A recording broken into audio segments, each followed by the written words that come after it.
బులెటిన్లో breaking news చూస్తున్నాం. TDP MLC అభ్యర్థులను ఆ పార్టీ అధినేత ఏపీ సీఎం చంద్రబాబు నాయుడు ఖరారు చేశారు.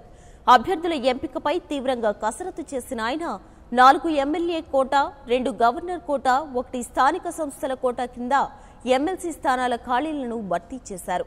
మంత్రిగా ఉన్న యనమలను తిరిగి ఎమ్మెల్సీగా కొనసాగించాలని ముఖ్యమంత్రి నిర్ణయించారు. ఎమ్మెల్యే కోటా కింద యనమల రామకృష్ణుడు, దువ్వారపు రామారావు, అశోక్ బాబు, బీటీ నాయుడు పేర్లను ఖరారు చేశారు. గవర్నర్ కోటాలో శివనాథ్ రెడ్డి, సమంతకమణి పేర్లు, విశాఖ స్థానిక సంస్థల కోటా అభ్యర్థిగా బుద్దా నాగజగదీశ్వరరావు పేరును ఖరారు చేశారు. ఈ అభ్యర్థులంతా ఇవాళ నామినేషన్లు దాఖలు చేయనున్నారు. ఈ కేటాయింపుల్లో సీఎం బీసీలకు అధిక ప్రాధాన్యం కల్పించారు. 7 ఎమ్మెల్సీ పదవులకు గాను 4 స్థానాలను బీసీలకే కేటాయించారు. 2 స్థానాలు అగ్రవర్ణాలకు చెందిన వారికి దక్కాయి.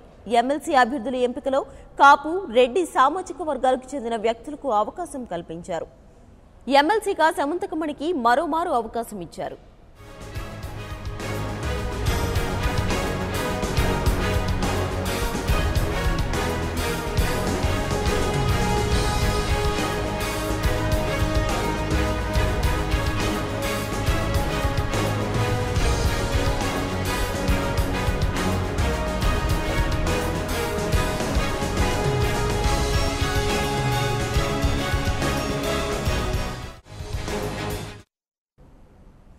మరోవైపు కడప జిల్లా ఎమ్మెల్సీ పదవుల పంచాయతీ సీఎం వద్దకు చేరింది.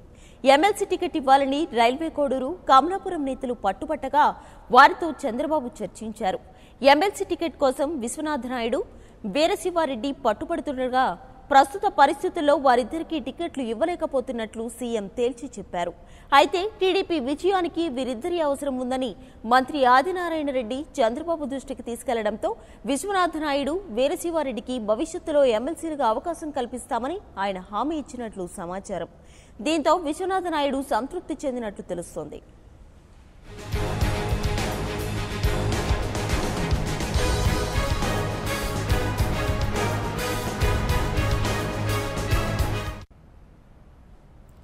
ఇక దీనికి సంబంధించిన మరింత సమాచారం మా ప్రతినిధి మునిరాజు ఫోన్ లైన్లో అందిస్తారు. మునిరాజ్, చెప్పండి, టీడీపీ ఎమ్మెల్సీ అభ్యర్థులను ఏపీ సీఎం చంద్రబాబు ఖరారు చేసినట్టు తెలుస్తుంది. ఎవరెవరికి ఏ సీట్లు దక్కాయి?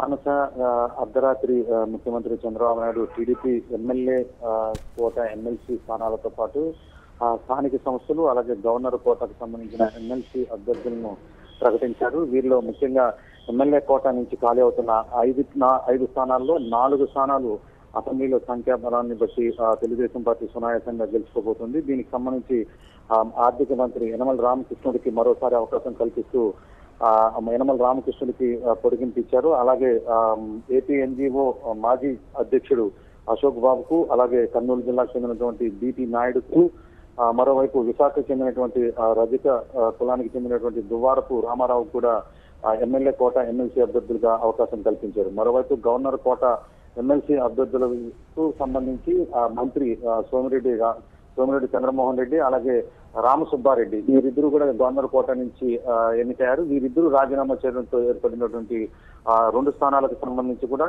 ఒకటి మంత్రి ఆదినారాయణ రెడ్డి సోదరుని కొడుకు శివనాథ్ రెడ్డితో పాటు సమంతకమణి, ఈమె గత ఎమ్మెల్సీ కోటాలను కూడా కొనసాగింది. ఈమెకు 2వసారి అవకాశం కల్పిస్తూ ముఖ్యమంత్రి చంద్రబాబు నిర్ణయం తీసుకున్నారు. మరోవైపు స్థానిక సంస్థల కోటలో విశాఖకు చెందినటువంటి మాజీ ఎంపీ ఎంవీఎస్ఎస్ మూర్తి ఇటీవల రోడ్డు ప్రమాదంలో మృతి చెందడంతో ఆయన స్థానంలో నాగ జగదీశ్వరరావును ఎంపిక చేయడం జరిగింది.